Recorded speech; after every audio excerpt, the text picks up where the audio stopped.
오늘 하나님의 말씀은 마가복음 12장 28절부터 30절 말씀 보겠습니다. 서기관들 중에서 한 사람이 그들이 함께 논쟁하는 것을 듣고는 그분께서 그들에게 잘 대답하실 줄 알고 나와 그분께 여쭙되 모든 명령 중에서 첫째 명령은 무엇이니까 하매 예수님께서 그에게 대답하시되 모든 명령 중에서 첫째 명령은 오 이스라엘아 들으라 주 우리 하나님은 한 주시니 너는 내 마음을 다하고 혼을 다하고 생각을 다하고 힘을 다하여 주 내 하나님을 사랑하라 이니라. 이것이 첫째 명령이니라. 아멘. 오늘 하나님 말씀 주제는 이것이 첫째 명령이니라 라는 주제로 말씀을 전하려고 합니다. 이 땅에는 이제 수많은 교회가 있습니다. 그런데 그 수많은 교회가 다 하나의 교리를 가지고 있지는 않습니다. 그래서 수많은 또 교파가 있습니다. 어떻게 섬기는 게 성경적이냐, 또 어떻게 섬기는 것이 이제 바르게 섬기는 것이냐, 이 견해에 따라서 수많은 교파가 나누어졌던 것입니다. 그래서 이 다른 교파, 같은 하나님을 믿지만 교파가 다른 성도들을 만나게 되면 누가 더 하나님을 바르게 섬기느냐의 문제로 논쟁이 일어나게 될 때가 많습니다. 그래서 내가 맞느냐, 너가 맞느냐의 문제로 서로 언성이 높아지는 경우들이 이제 생긴다는 거죠. 이 문제는 지금 이 시대만의 문제가 아니라 과거에서부터 계속 존속해 오던 문제입니다. 그래서 예수님이 이 땅에 계시던 그 시기에도 그런 문제가 있었습니다. 유대인들 중에서는 무엇을 어떻게 섬기는 것이 옳은 것이냐라는 자기들만의 논쟁이 있었는데, 할례나 또 희생제사나 안식일에 대해서 어떤 계명이 더 우위에 있고 더 중요한 문제고 또 우리가 더 우선시해야 되느냐의 문제로 자기들끼리 논쟁이 있었던 것입니다. 그래서 서기관들 중에 한 명이 주님께 나와서 여쭙기를, 율법에 수많은 명령들이 있다 이거예요. 이것을 해라 저것을 해라는 명령들이 있는데 그 명령 중에서 첫째 명령이 무엇이냐, 그러니까 제일 중요한 게 무엇입니까? 그 수많은 명령 중에 이걸 물었던 것입니다.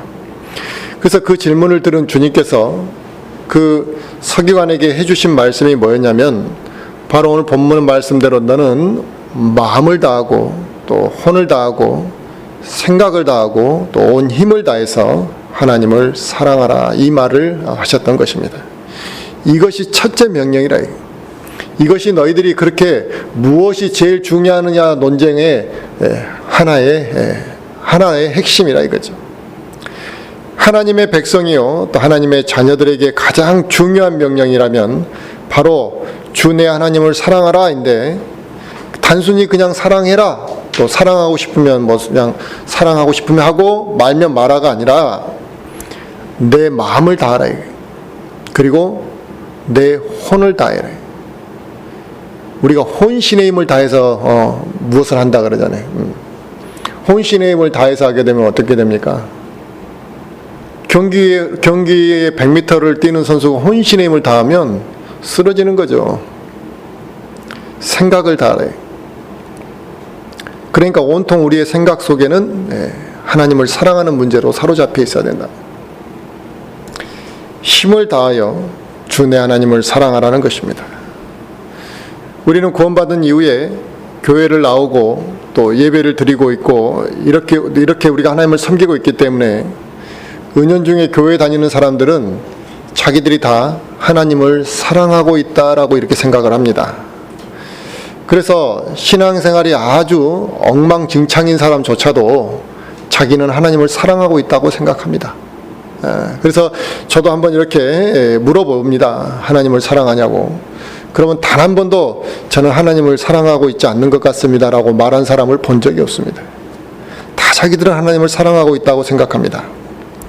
그러나 과연 내 자신이 오늘 주님의 그 말씀처럼 하나님을 사랑하고 있는가, 이것을 우리가 생각한다면 우리 각자가 매우 부끄러워질 수밖에 없습니다. 왜 부끄럽습니까? 너무나 우리는 아니라고 게으르게 주님을 섬겼고 마음을 다해 섬기지 않았고 온 힘을 다해 주님을 섬기는 것이 아니라 적당히 하나님을 섬기고 있었기 때문에 그렇습니다. 하나님을 사랑하는 것이 첫째 명령이라고 분명히 말씀하셨는데 우리는 하나님보다도 더 중요한 것들이 너무나 우리에게 많이 있었습니다. 그래서 다른 일을 더 중요시합니다. 다른 것들을 더 사랑합니다. 그렇게 우리는 살아왔다는 것입니다. 이처럼 우리는 그 제일 중요하고 첫 번째 되는 명령부터 우리는 망각하고 지키려고 하지 않았기 때문에 우리의 삶 속에서 나타나는 것도 당연히 하나님을 사랑하는 것들이 가득 찰 수가 없다라는 사실입니다. 우리가 그 첫째 명령을 망각하고 살았기 때문에 우리는 하나님을 두려워하는 마음보다도 하나님의 명령을 들었을 때 그걸 너무나 가볍게 여겨버린다는 거예요. 하나님을 첫째 하나님을 사랑하는 그 명령이 우리 안에 존재하지 않다 보니까 하나님을 두려워하는 마음도 없고 그분의 명령도 너무나 가볍게 생각한다는 겁니다. 그래서 우리는 그 명령들을 첫째 명령이 아니라 두 번째 또 아니면 세 번째, 10번째 명령조차도 우리는 지키려고 하지 않습니다. 그러다 보니 주님의 말씀처럼 하나님을 사랑하라는 이 첫 번째 명령에 대해서 우리는 무시해버릴 뿐만 아니라 다른 명령들을 잘 지키려고 하지 않기도 하고 또 반대로 이 첫 번째 명령을 건너뛰고 다른 계명을 열심히 지키려고 하는 사람들도 있습니다. 그리고 또 그보다 더 심하면 하나님의 명령에 무관심한 마음으로 살아가고 있습니다.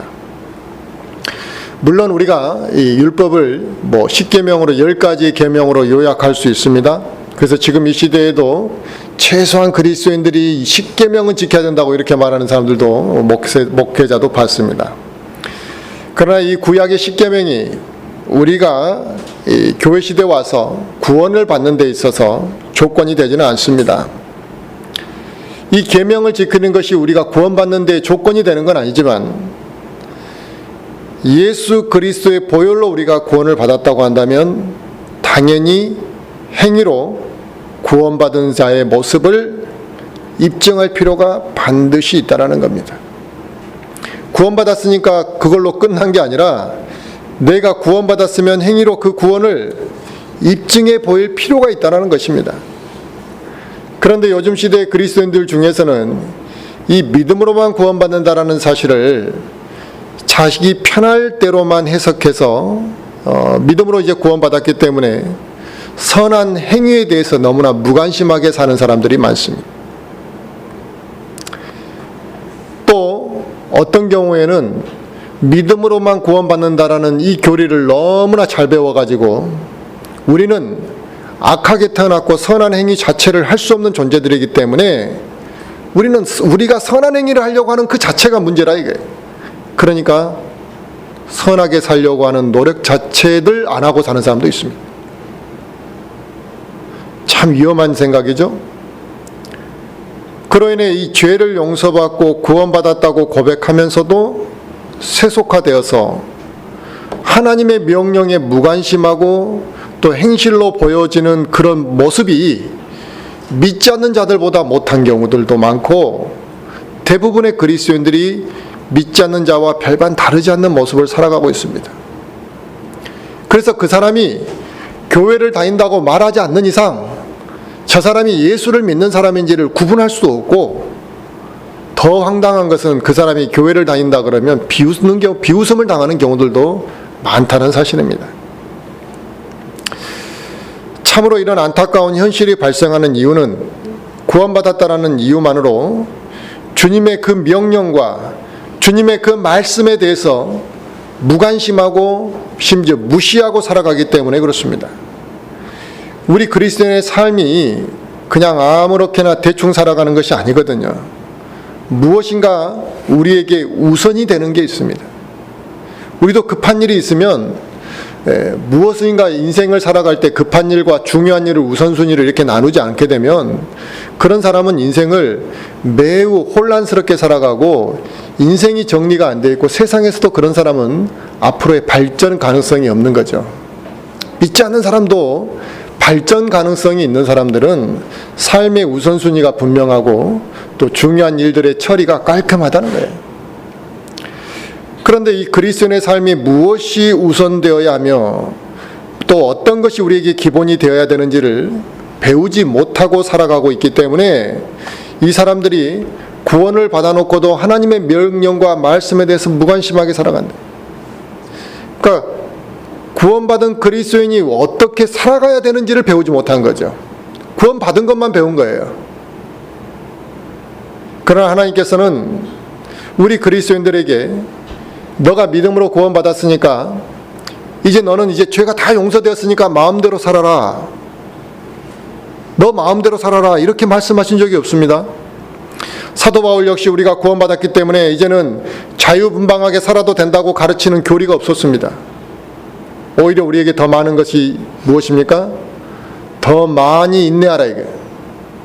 더 많은 절제가 필요하고 심지어 고난을 받을 수도 있고 연단의 시간이 필요하다라고 우리에게 말했지 그저 세상에서 아무렇게나 살아가라고 말한 적은 없습니다. 너 하고 싶은 대로 너의 꿈을 이루라고 말한 적도 없다 이게. 그런데 우리는 말씀을 다 배제해버리고 자기들 멋대로 기준을 세우고 자기들의 마음대로 살아간다는 겁니다. 우리가 하나님의 은혜로 구원을 받았고 예수 그리스도를 믿었다고 한다면 우리는 나를 구원해 주신 하나님 그분에 대해서 진지하게 생각해 봐야 됩니다. 누가 나에게 큰 은혜를 입히는 경우들이 살다 보면 있습니다. 내가 그 사람에게 은혜를 입는 경우들이 있습니다. 나에게 물질적으로 도움을 주든 아니면 내 인생에 무엇인가 변화를 일으킬 수 있는 영향력을 미치든 나에게 많은 조언을 해주든 아니면 무엇인가 나에게 보필을 해주든 나에게 많은 영향을 미친 존재들이 살아가다 보면 있습니다. 은혜를 입는 경우들이 있다는 거예요. 그러면 우리에게 은혜를 입혀준 사람에 대해서 우리가 어떻게 곰곰이 생각해 보지 않을 수 있겠습니까? 양심이 있고 정상적인 사고방식을 가진 사람이라고 한다면 왜 저 사람이 나에게 그걸 도와줬을까? 저 사람이 저렇게 나한테 도와주는 것이 내가 어떻게 보답할 것인가?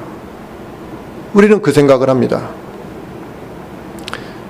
그러면 우리가 은혜로 구원을 받았다 이렇게 표현하면서 죽은 사람을 살려준 것도 우리가 고맙게 생각하는 판국에 우리가 하는 것도 없이 지옥에 던져질 자들을 한 것도 없는 우리에게 믿음으로만 구원시켜 주신 그 은혜를 우리가 왜 생각해 보지 않아야 되냐 이거예요.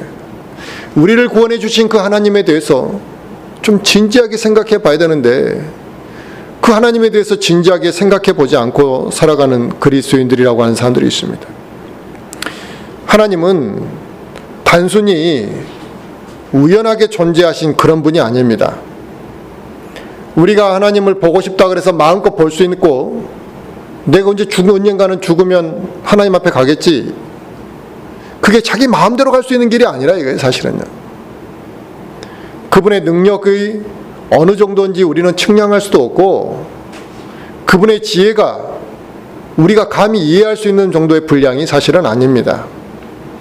우리는 그분을 다 알 수도 없을 뿐만 아니라 그분이 심지어 자신에 대해서 다 이렇게 말씀해 주셔도 깨달을 수가 없는 분이며 그분의 능력이 전지전능하시다 이게. 모르는 게 없고 불가능한 게 없으며 과거와 현재와 미래에 대해서 모든 것들을 꿰뚫고 계시는 분이시다. 하나님께서는 그와 같은 하나님께서는 자기가 창조하는 이 모든 피조물로부터 경배를 받으시기에 부족함이 없으시고 마땅히 경배를 받으셔야만 하는 그런 분이었다 이겁니다. 그러니까 우리는 그 하나님이신 분에게 우리가 하나님의 피조물로서 우리는 당연히 그분을 경배드려야 됩니다. 그분의 은혜로 구원받은 우리 그리스도인은 당연히 더욱더 그분을 찾아야 되고 내가 지옥불에 던져져야 될 그 비참한 존재였는데 나를 하나님의 아들로 입양시켜 주셨다. 그래서 내가 그 하나님에 대해서 온 마음을 다해서 온 힘을 다하고 생각과 모든 걸 다해서 그분을 사랑하는 것이 당연히 해야 될 도리라 이겁니다. 이렇게 우리 자신이 하나님을 섬기는 자세를 가지고 있다면 우리의 머릿속과 우리의 마음이 어떻게 되겠습니까? 우리가 이처럼 하나님을 제대로 알고 그 하나님을 경외하려는 마음을 가지고 온 마음을 다하고 온 혼을 다하고 생각을 다하고 온 힘을 다해서 하나님을 사랑하려고 한다면 우리가 어떻게 되겠냐 이거예요. 우리의 머릿속과 우리의 마음속에는 오직 하나님에 대한 생각이 떠날 수가 없을 거라 이겁니다. 그렇지 않겠습니까? 온 마음을 다한다면 내가 할 수 있는 것이 무엇이냐 이거예요. 내가 하나님을 위해서 할 수 있는 것이 무엇이냐 이거예요. 내가 드릴 수 있는 것이 무엇이냐 이거예요. 우리는 그것을 생각하게 될 것입니다. 온 힘을 다하고 온 생각을 다한다면 하나님이 기뻐하실 일이 무엇일까? 우리는 그것을 생각하게 될 것이고 내가 무엇을 통해서 하나님을 영화롭게 할 것인가? 우리는 그것을 생각하지 않을 수 없을 것입니다. 하나님을 위해 내가 어떻게 쓰임을 받는 것이 중요한 것인가? 이걸 왜 고민하지 않겠습니까?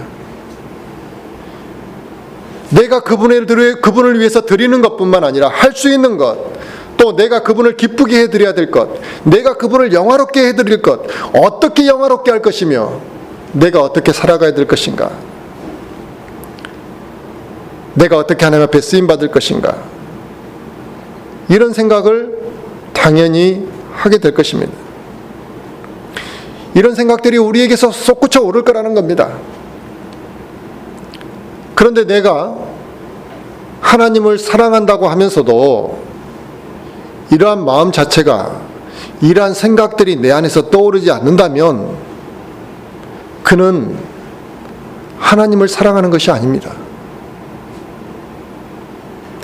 그런데 많은 그리스도인들의 실상을 보면 하루하루를 너무나 바쁘게 살아가고 정신없이 살아가고 있습니다. 또 그렇게 바쁘지 않더라도 이것저것 신경 쓸 일들이 너무나 많고 그 신경 써야 될 것들에게 시간을 다 빼앗기고 우리는 살아가고 있습니다. 이처럼 우리가 이 세상에 사는 동안 너무나 바빠가지고 하나님을 잊고 살아간다는 것은 바로 내가 마음을 다하고 혼을 다하고 생각을 다하여 주 내 하나님을 사랑하고 있지 않기 때문에 그렇다라는 사실입니다. 우리는 이 세상의 일들이 항상 우리에게는 우선시 됩니다. 하나님의 일보다 세상의 일이 더 중요한 것처럼 우리는 인식하고 살아갑니다. 그래서 하나님의 일은 해도 되고 안 해도 된다는 거예요. 그렇게 생각하는 사람들이 의외로 많습니다. 말은 하나님의 일을 중요하게 생각한다 하지만 그렇게 중요하면 왜 하나님의 일은 쉽게 그렇게 빠지냐 이거예요. 쉽게 어떻게 그렇게 포기할 수 있냐 이거예요. 세상 일을 포기하라 그러면 어떻습니까? 벌벌 떤다니. 친구하고 헤어지는 문제를 고민하면 어떻게 됩니까? 눈물을 흘리고 난리가 아니래요. 그런데 어떻게 하나님을 그렇게 사랑한다는 사람들이 하나님의 일을 포기하는 것은 눈 깜짝할 사이에 그렇게 쉽게 포기할 수 있냐 이거예요. 이처럼 세상의 일을 우선시하고 하나님의 일보다 이 세상의 일을 더 중요하게 우리는 인식하고 살아가고 있다는 것입니다. 그래서 하나님의 일은 거들떠보지도 아니할 뿐만 아니라 하나님과 교제하는 것도 피곤해한다. 관심이 없습니다. 그런 그리스도인들이 너무나 많다라는 사실입니다. 그러나 우리 그리스도인들은 오늘 주님께서 하나님을 사랑하는 것이 첫 번째 명령이라고 말씀하신 이 말을 우리는 죽을 때까지 반드시 기억해야 할 것입니다.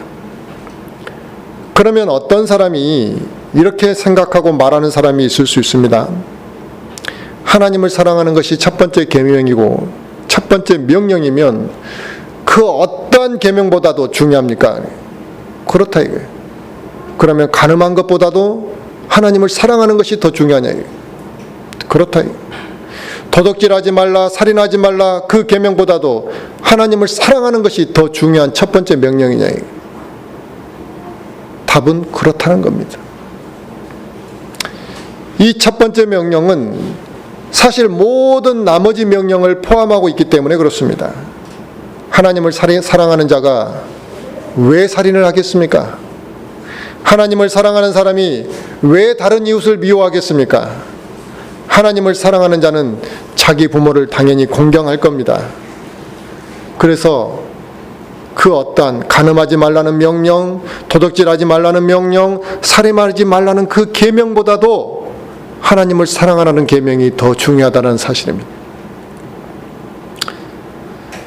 우리가 복음을 전할 때도 상대방이 이 복음을 받아들이고 예수 그리스도를 정상적으로 믿고 이 구원을 받는 이 첫 번째 출발점은 어디냐면 하나님을 아는 것에서부터 출발하는 겁니다. 그런데 너무나 이 복음을 하나의 어떤 지식적이고 체계적으로 이렇게 정립을 시켜서 공식화해버린 거예요. 쉽게 복음을 전하려고 하다 보니까 이 구원의 복음 교리를 하나의 공식처럼 정해서 이렇게 몇 장 몇 절 말씀 아멘, 몇 장 몇 절 말씀 동의합니까? 그럼 당신 구원받은 거래. 그러나 그건 아닌 것 같아요. 그렇게 구원받은 사람도 있을 수 있지만 복음을 받아들이고 예수 그리스도를 믿는 이 구원의 출발은 하나님을 아느냐에서부터 출발하는 겁니다. 또 우리가 구원받은 이후에 바른 믿음의 성장은 하나님을 사랑하느냐에서부터 출발하는 겁니다. 하나님을 사랑하지 아니하고 교회 봉사 열심히 한다고 그의 믿음이 쑥쑥 자라고 영적으로 성장하는 게 아니라 이게. 그런데 이 교회에서도 복음을 전할 때 하나님을 아는 것에서부터 전하는 게 아니라 그냥 단순한 교리부터 먼저 전하고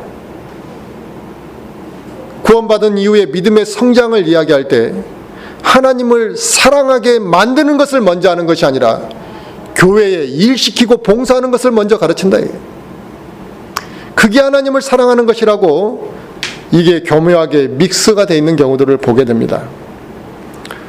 하나님께서 아담을 창조하셨을 때에도 하나님께서 아담에게 원하시는 것은 첫 번째 명령이었습니다. 그 첫 번째 명령. 아담에게 다른 걸 원한 게 아니에요. 너는 나만 사랑하라. 그러나 아담은 마귀의 유혹에 넘어가서 다른 걸 더 사랑하게 된 겁니다. 지금 이 세상에 수많은 사람들은 마귀의 유혹에 지금 넘어가 있는 거죠. 그래서 다른 것을 사랑하고 있는 겁니다. 이게 믿지 않는 자들만 그런 게 아니라 믿고 있다고 하는 그리스도인들도 하나님보다 다른 것을 더 사랑하고 있는 그 상태가 지금 마귀에게 넘어가 있는 상태라는 거예요. 그런데 참 어이없는 경우는 자기들은 마귀한테 속고 있지 않다 생각한다는 거예요. 믿음이 제대로 없는 사람조차도 자기가 지금 영적인 비정상 상태인데 자기가 영적으로 정상인 줄 알고 있는 사람이에요. 그러니까 더 치유하기가 어렵죠. 하나님을 믿고 예수 그리스도를 믿었다고 말하는 사람들도 이 세상에서 얻고자 하는 욕심 때문에 세상에 온 마음을 다하고 있습니다. 세상 것들에 온 생각을 다 쏟아붓고 우리는 살아갑니다. 자신의 욕심을 채우기 위해서 뭐합니까? 온 힘을 다 그 욕심을 채우는 데 사용하고 있습니다. 그러니까 하나님을 사랑해야 되는 이 첫 번째 명령을 이행할 수가 없다는 것입니다. 온 힘을 갖다 어디다 썼는데요? 욕심 채우는 데 썼다. 온 마음을 어디다 썼는데요? 세상을 사랑하는 데다 써버렸다. 온 생각을 어디에다 썼는데요? 세상 것들을 생각하는 데 다 온 생각을 써버렸다. 그러니까 하나님 보실 때 실패한 인생을 사는 그리스도인들이 태반이라는 사실입니다. 그러나 분명히 하나님께서는 과거에 이스라엘 백성들에게도 이 명령을 이야기하셨고 그뿐만 아니라 지금 이 시대에 구원받은 하나님의 자녀들에게도 동일하게 이와 같은 말씀을 똑같이 첫 번째 명령으로 주신 겁니다. 이것은 구약이나 신약이나 앞으로 올 새로운 새 시대에나 변함없는 첫 번째 명령이라는 사실입니다.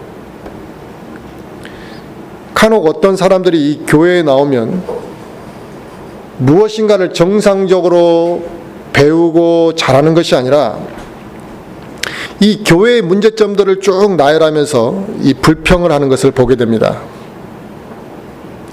그리고 교회 안에서 자기 눈으로 이렇게 봤을 때 위선자처럼 보이는 자들, 또 잘못된 모습들 때문에 자기는 하나님을 섬기고 싶지 않다고 이렇게 또 교회 나가지 않고 있다라고 이렇게 말하는 사람들을 보게 됩니다.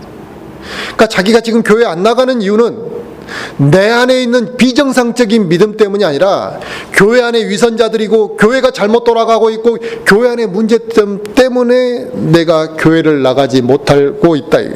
또 심지어 하나님을 섬기지 못한다라는 이유를 대는 사람들을 보게 됩니다.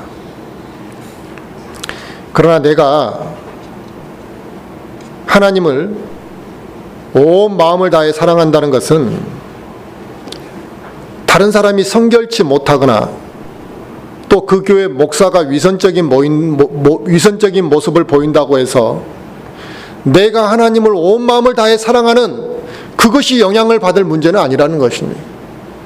그건 별개의 문제죠. 그 사람이 위선적이라 그래서 왜 내가 하나님을 온 마음을 다해 사랑하면 안 되냐 이거예요. 복음을 받아들일 때 주변에 위선자들이 너무나 많고 나쁜 사람들이 너무나 많아서 나는 그 주님을 받아들일 수 없다. 이렇게 말할 수 있는 사람이 있습니까?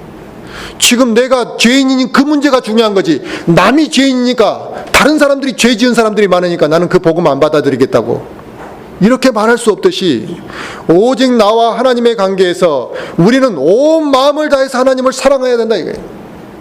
주변의 환경이 어떠냐 그게 중요한 게 아니라 이거예요. 그리고 우리가 하나님께 마음을 다하고 혼을 다하고 생각을 다하고 힘을 다하여 하나님을 사랑한다고 한다면 당연히 어떤 모습이 우리에게 나타나겠습니까? 하나님께 헌신된 자세가 나타날 수밖에 없는 것. 하나님을 그렇게 사랑하는 사람들이 모였다면 오늘 교회 좀 나오십시오. 이 말을 왜 해야 되냐 이거예요. 교회 시간, 예배 시간에 졸지 마세요라는 말을 왜 해야 되냐 이거예요. 예배를 바른 자세로 드리라는 이야기를 왜 해야 되냐 이거예요. 그것도 한 번이 아니라 수십 번, 수백 번을 이야기해야 되는 이유가 뭐냐 이게. 자기가 잘못되어 있으면 그걸 고치면 되는데 왜 나에게 지적하냐고 말한대. 하나님을 바르게 섬기라는 것이 그렇게 거부감이 드네.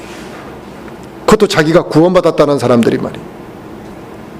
그러나 우리가 마음을 다하고 혼을 다하고 생각을 다하고 힘을 다해 하나님을 사랑한다면 우리에게서 헌신된 자세가 나오는 건 당연할 수밖에 없습니다. 내가 사랑하는 그분을 위해 내 자신의 시간을 드리고 또 나의 것을 들여서 하나님의 일을 사용되어지는 것이 기쁘다 이거예요. 그분의 영광과 기쁨을 위해서 살아가고 있는 나에게 그런 마음이 있기 때문이겠다. 내가 무엇인가 하나님을 위해서 시간을 쓰는 것이 인색하지 않다 이거예요. 우리가 사랑하는 사람에게 무엇인가를 주면서 아까워합니까? 아니라 주는 자체가 기쁘다 이거예요. 내가 내 자식을 사랑할 때는 내가 힘을 땀 흘려 벌어온 힘든 돈이라 할지라도 그 아이에게 먹이고 입힐 때 그가 웃는 얼굴 맛있게 먹으면 그게 기쁘다 이거예요. 그걸 주면서 아까워하고 슬퍼하고 막 부담스러워하면서 아이에게 밥을 주고 무엇인가 용돈을 준다면 그건 자식을 안 사랑하는 거라 이거예요. 내가 사랑하는 그분을 위해 내 자신의 시간을 드리는 것이 당연히 기뻐해야 되는 것이라 이거예요. 시간과 물질을 사용하는 것이 우리에게 아깝지 않게 느껴지는 이유는 딱 하나뿐이라 이거예요. 내가 하나님을 사랑하기 때문에. 사람들은 교회에 열심히 나오고 이게 교회에 빠짐없이 참석하고 교회에서 어떤 직분을 가지고 있으면 그 사람에 대해서 아, 저 사람은 하나님을 참 사랑하는 사람이다 이렇게 평가하는 경우가 있습니다. 그런데 중요한 것은 그 사람이 교회를 열심히 하고 교회에 빠지지 않고 잘 나왔다 할지라도 중요한 것은 그 사람이 기쁨이 아니라 의무감으로 그것을 하고 있다면 그 사람은 하나님을 사랑해서 그걸 하고 있는 것이 아니라, 또는 이 첫째 명령은 이게 너무나 우리가 지키기에 불가능한 것처럼 생각하는 사람도 있습니다. 그래서 아예 처음부터 나는 온 마음을 다하고 힘을 다하고 그렇게 하나님 사랑할 수 없습니다. 나는 그럴 자신이 없다, 이게. 그런 그리스도인들을 저는 보았습니다. 물론 이 세상의 첫 번째 명령을 온전히 다 지키고 살아가는 그리스도인들이 과연 몇 명이나 되겠습니까? 우리는 하나님의 수많은 명령 중에서도 이 첫 번째 명령부터 지키지 못한 자들이기 때문에 그래서 우리에게 중보자가 필요했던 거라 이거예요. 이 첫 번째 명령이라도 잘 지킬 수 있었으면 중보자가 필요 없었을 수도 있겠죠. 이처럼 이 명령이 현실적으로 지키기 쉽지 않은 명령이라 할지라도 우리가 하나님을 사랑하는 것을 포기하거나 그 하나님을 사랑하는 그 마음을 우리 안에서 식어버리면 안 된다는 것입니다. 이 세상에 그 무엇보다도 우리는 하나님을 더 사랑해야만 합니다. 왜 하나님을 이렇게 사랑해야만 합니까? 왜 하나님을 사랑해야 되냐 이거예요. 그러면 우리를 구원해 주셨으니까? 우리를 사랑으로 베풀어 주셨으니까? 우리에게 은혜를 베풀어 주셨으니까? 이런 여러 가지 말들을 하겠죠. 나에게 그분이 무엇인가를 주셨기 때문에 나는 그분에게 무엇인가를 사랑해야 된다라는 이런 이기적인 논리로만 생각할 일이 아니라, 우리가 그분을 왜 사랑해야 되냐 이거. 그분은 우주 만물을 창조하신 전지전능하신 하나님이시요 진정한 참 신이시라 이거예요. 그분 외에 누가 신이라고 말할 수 있겠냐. 유일하신 한 분 하나님이시고 이 우주 만물의 창조자가 되시며 왕이 되시는 그분에게 당연히 우리는 온 마음과 온 힘과 온 생각을 다해서 우리가 그분의 또 자녀가 되었기 때문에 당연히 그분을 사랑해야 되는 것이라 이거예요. 그분이 하나님이라는 존재 그 자체만으로도 우리는 그분을 온 마음을 다해 사랑해야만 한다 이겁니다. 하나님을 사랑하라는 이 첫째 되는 계명이 없는 곳에서는 어떠한 것도 하나님께서 그것을 선한 것으로 인정하지 않습니다. 이 첫째 명령이 없다면 그 무엇도 선하다고 말할 수 없습니다. 아무리 큰 교회를 세웠다 할지라도 그 교회가 하나님을 사랑하는 것이 첫 번째가 되지 못한다면 그 교회가 크고 많은 사람이 모인 것이 선한 것이 아니라 이거예요. 어떤 그리스도인이 불쌍한 사람을 도와주기 위해 큰 돈을 기부했습니다. 근데 그 기부하는 그 마음이 하나님을 사랑하는 마음에서 출발하지 않았다면 그 선한 행위에 대해서 하나님은 선하다고 말하지 않는다라는 사실을 알아야 됩니다. 사람들은 자신들의 기준에서 선한 것을 행하고 자신들의 그 기준에서 선한 행위를 인정받으려고 하지만 이것이 자칫 잘못하면 인간의 의를 드러내게 된다. 내가 이렇게 깨끗한 사람이고 선한 사람이고 내가 이렇게 괜찮은 사람이라는 것을 드러내는 것이라. 그러나 그 어떠한 것도 하나님 앞에서 인정을 받을 수가 그러한 것은 없다라는 사실입니다. 선의 기준은 인간에게 있는 것이 아니고 우주 만물을 창조하시고 우주 세계의 질서를 정하시고 인간을 만드신 그 하나님께 있다라는 사실입니다. 선의 기준이 나에게 있는 것이 아니라 이거예요. 그런데 사람들은 이 세상의 법으로 이 세상의 기준으로 선이 어떻고 저렇고를 기준을 생각합니다. 그러니 하나님이 없이도 충분히 선한 것이 있다고 생각합니다. 자기들 기준에서, 세상의 기준에서 말하니까. 겉모습만 보고 그 사람은 선하다, 선하지 않다 이렇게 판단합니다. 그러나 이 세상에 어떤 사람도 구원받지 않았다면 하나님은 그 사람을 선하다고 말하지 않는다는 사실입니다. 인간은 모두가 다 거짓말쟁이고 태어날 때부터 죄성을 가지고 태어나는 죄인이기 때문에 그 안에 선한 것이 나올 수가 없다라는 것입니다. 인간의 더러운 의를 아무리 아름답게 포장해서 사람들 앞에서 선하게 인정을 받고자 할지라도 하나님께서는 그 인간의 의로움에 대해서는 인정하지 않다. 그거 선하다고 인정하지 않는다는 겁니다. 그래서 로마서 3장 10절에 의로운 자는 없다 그랬습니다. 단 한 사람도 없다라고 하나님은 말씀하셨습니다. 즉 오직 전능하신 하나님 한 분만이 의로우시고 그분이 의로우시기 때문에 그분의 의만이 거룩하고 깨끗하다는 것입니다. 그래서 그분만이 의롭고 그분만이 깨끗하시기 때문에 하나님의 의로움에서 출발하지 아니하고 인간의 의로움에서 출발하는 것은 절대로 선하지가 못하다는 것입니다. 사랑도 마찬가지입니다. 하나님을 사랑하는 것에서 출발하지 아니하면 인간이 자기 자신을 드러내는 그 사랑은 결국 자기의 의에 불과하다는 사실입니다. 이처럼 하나님을 사랑하는 것은 모든 계명의 출발이요 우리의 신앙의 출발입니다.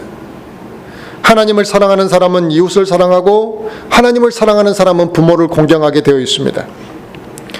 그런데 그리스도인의 삶에서 이 첫 번째 명령이 무시될 때 그의 영적 생활은 이 성장하지 못하고 오랜 시간 신앙생활을 했다 할지라도 그 사람의 신앙은 기본이 잘못된 건축물을 세워가듯이 기형적인 신앙 자세가 만들어지게 된다는 사실입니다.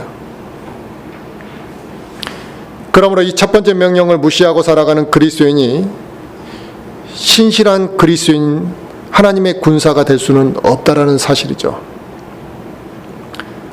그리스도인이 하나님께 헌신하지 못하고 신실한 그리스도인으로서 자라가지 못하는 첫 번째 이유가 여기 있는 겁니다. 그들이 하나님의 군사가 되지 못하는 제일 중요한 이유는 온 마음을 다해서 하나님을 사랑할 마음이 그들에게는 없다는 겁니다. 우리에게 온 힘을 다하고 생각을 다하고 힘을 다해서 하나님을 사랑할 마음이 없기 때문에 신실한 그리스도인으로 성장하지가 못한다는 것이죠. 그래서 이 첫 번째 명령이 무시될 때 그리스도인은 하나님과 멀어지는 것이고 영적으로 타락해질 수밖에 없고 이 첫 번째 명령을 지켜가는 것이 게을리하는 교회는 지역교회는 영적으로 죽어갈 수밖에 없는 것입니다. 이 세상이 마지막 때가 되면 교회가 배교의 길을 걷는다고 성경은 말씀하시고 있습니다. 이 배교의 길이라는 것은 하나님의 말씀에서 이렇게 벗어나는 것은 뿐만 아니라 하나님을 우습게 하기 시작한다. 그래서 이 마지막 때가 되면 이게 믿지 않는 자들뿐만 아니라 교회 안에 믿는다고 하는 사람들 중에서도 하나님을 가볍게 여기고 우습게 여기는 자들이 점점 늘어날 거라는 것이 성경의 예언이거든요. 디모데후서 3장을 한번 같이 보겠습니다.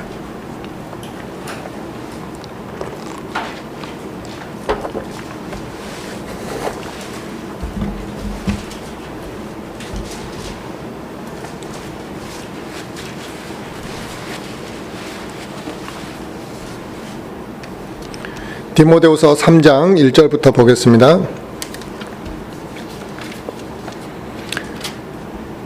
디모데후서 3장 1절부터 보시면 또한 이것을 알라 즉 마지막 날들에 위험한 때가 이르리라 사람들이 자기를 사랑하며 하나님을 사랑해야 되는데 자기를 사랑하고 탐욕을 부리며 자랑하며 교만하며 신성 모독하며 부모에게 불순종하며 감사하지 아니하며 거룩하지 아니하며 번성의 애정이 없으며 협정을 어기며 거짓 고소하며 절제하지 못하며 사나우며 선한 자들을 멸시하며 배신하며 고집이 세며 높은 마음을 품으며 하나님을 사랑하기보다는 쾌락들을 더 사랑하며 하나님의 성품의 모양은 있으나 그것의 능력은 부인하리니 이런 자들에게서 돌아서라.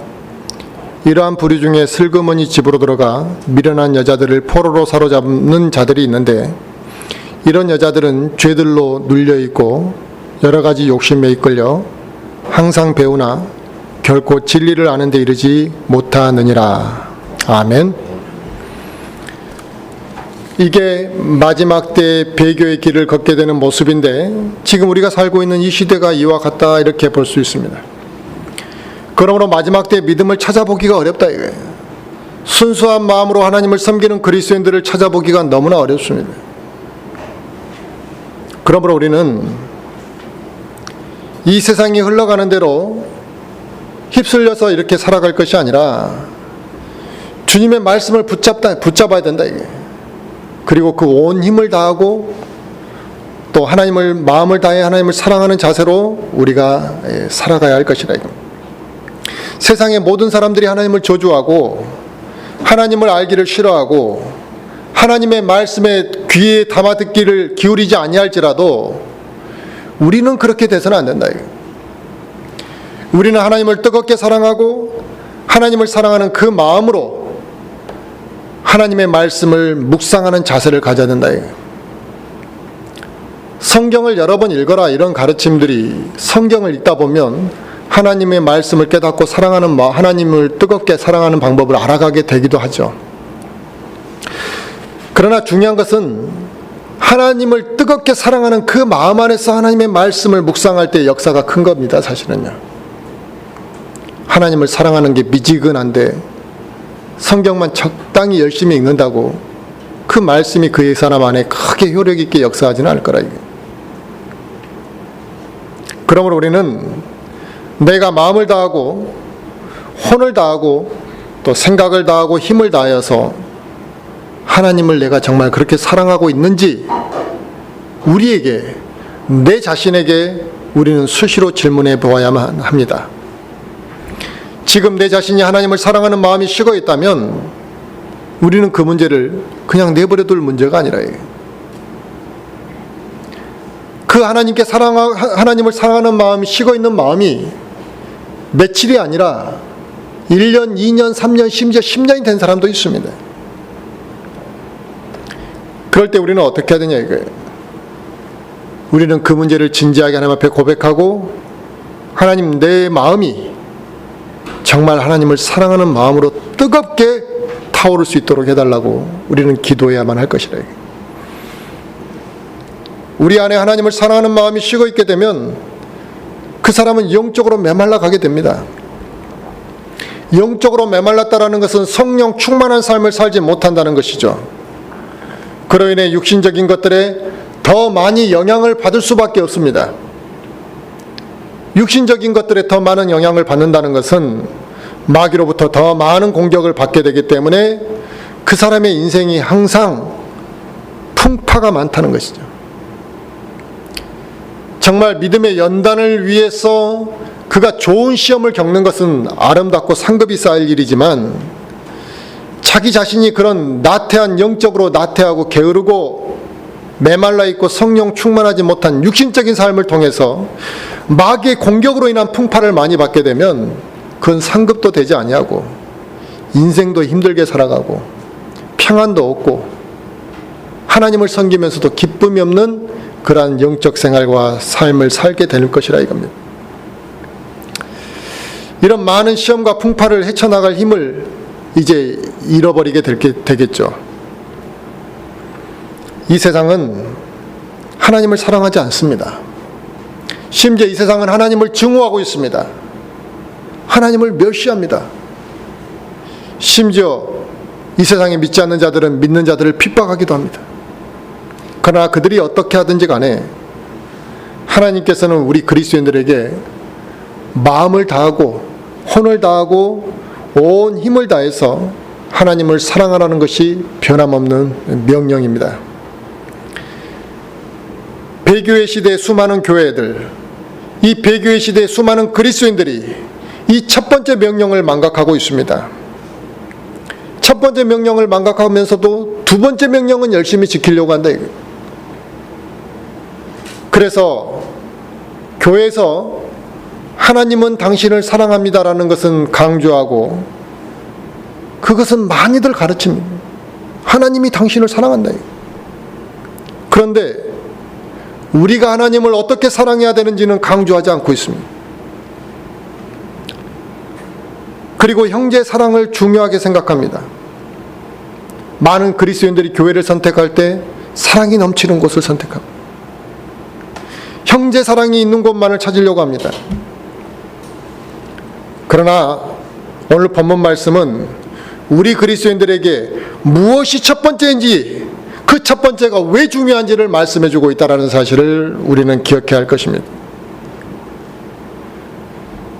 우리가 하나님을 온 마음과 혼을 다해 섬기는 그러한 교회를 우리는 찾아야 되는 것이죠.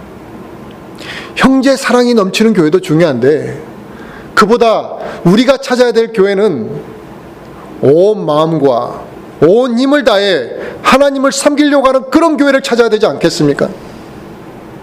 우리는 그런 성도들이 되어야 하며, 온 마음을 다하고 생각을 다하고 혼을 다하고 힘을 다해 섬기는 그런 지역교회를 우리는 세워가야만 할 것이라 이겁니다. 저와 우리 모든 지체들이 주님을 다시 만나는 그날까지 그와 같이 하나님을 사랑할 때 하나님이 우리에게 수고했다라고 칭찬하시고 우리의 그런 섬김 자세가 상급이 되는 것이지, 무엇 때문에 형제 사랑이 넘치는 교회를 찾냐 이거예요. 자기 만족 아닙니까? 형제 사랑이 넘치는 교회를 찾는 이유가 하나님께 영광을 돌려드리고 내가 더 많은 것들을 하나님을 위해 희생하기 위해서 그런 교회를 찾습니까? 그렇지 않습니다. 대부분 인간들에게 위로받고 싶어하고 자기가 적당히 위안을 받고 싶고 인간 중심적인 사고로 물들어 있기 때문에 그런 교회를 찾는 것이죠. 형제가 나에게 좀 사랑을 좀 덜 할지라도 그 형제가 하나님을 뜨겁게 사랑한다면 그 교회가 더 발전 가능성이 있고 변화될 가능성이 있고 열매 맺을 가능성이 있는 교회 아니냐 이거예요. 중심이 바뀌었고 첫 번째, 두 번째 우선순위가 바뀌어 있습니다. 지금 모든 교회가 그렇게 되어가고 있는 것 같습니다. 모든 성도들이 그런 사고방식을 가지고 있습니다. 하나님을 바르게 섬기지도 않으면서 형제 사랑을 이야기한대. 왜 우리는 형제 사랑이 없냐 이거예요. 그것을 비난하고 그것을 슬퍼하기 전에 더 눈물을 흘리고 가슴 치야 될 건 뭐냐면, 왜 우리는 그 하나님을, 그 위대하신 하나님, 나를 구원해 주신 하나님, 은혜를 베풀어 주신 그 하나님을 뜨겁게 사랑하지 않고 살아가느냐의 문제를, 그걸 회개해야 될 일이라 이거죠.